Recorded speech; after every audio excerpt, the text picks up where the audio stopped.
యేసయ్య వెనక పరిగెత్తుతున్నారు అని చెప్పాడు. ఎప్పుడైతే ఆ మాట తెలిసిందో అతనికి అర్థమైంది వెళుతుంది యేసుక్రీస్తు వారని.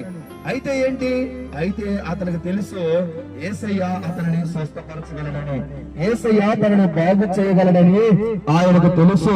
అందుకొరకే అతను అంటాడు కదా, దావీదు కుమారుడా, దావీదు కుమారుడా నన్ను దాటిపోవద్దయ్యా, దావీదు కుమారుడా నన్ను కనికరించు, దావీదు కుమారుడా నన్ను కరుణించు, దావీదు కుమారుడా అని గట్టిగా కేకలు వేస్తుంటే అక్కడ ఉన్నవారు కొంతమంది అతన్ని గద్దించారు. అరవబాగా, ఎందుకలా అరుస్తున్నావు? ఆయన ఎప్పుడో దాటిపోయాడు, నిన్ను బాగు చేయడానికి ఆయన వెళ్ళిపోయాడు, ఇప్పుడు నీ దగ్గర లేడు అనగానే అతను ఇంకా బిగ్గరగా కేకలు వేశాడు, దావీదు కుమారుడా నీవు దాటిపోతే నాకు వేరొక మార్గం లేదు, దావీదు కుమారుడా నువ్వు గనక వెళ్ళిపోతే నాకు వేరే దారి లేదు అని కేకలేస్తున్నారు. ఆ వెళ్ళిపో దాటిపోయిన యేసుక్రీస్తు వారు ఆగి నిలబడి వెనక తిరిగి అతని స్వరాన్ని విన్నాడు. కేకలేస్తున్నాడు, దావీదు కుమారుడా అని.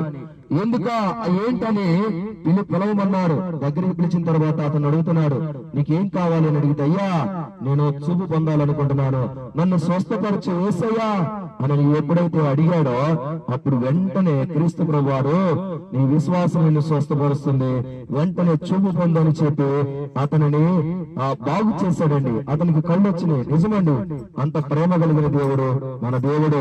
దేవుడు గొప్ప దేవుడు అండి, చాలా ప్రేమ కలిగిన వాడు. ఎంత ప్రేమ అంటే దాటిపోయే దేవుడు కాదు, వెళ్ళిపోయే దేవుడు కాదు. కష్టములు వచ్చినప్పుడు, నష్టములు వచ్చినప్పుడు మనము వారి వైపు వీరి వైపు చూస్తూ ఉంటాం. ఈ లోకంలో ఎక్కడ సహాయం దొరుకుతుందా అని చూస్తూ ఉంటాం, ఎవరు సహాయం చేస్తారా అని చూస్తూ ఉంటాం. కానీ దేవుని దగ్గరికి వెళ్ళి, దేవా ప్రభువా నాకు సహాయం చేయవా అని అడిగితే ఆయన తప్పనిసరిగా సహాయం చేసే దేవుడు. అంత ప్రేమ కలిగిన దేవుణ్ణి మీరు కూడా తెలుసుకోవాలని, మీరు కూడా నమ్మాలని ఈ విధముగా ఈ సాయంకాలపు వేళ మీ వద్దకు వచ్చి ఉన్నామండి. కాబట్టి తెలుసుకోండి, ఆయన ప్రేమను గుర్తెరగండి, ఆయన ప్రేమకు పాత్రలు కావాలని కోరుతూ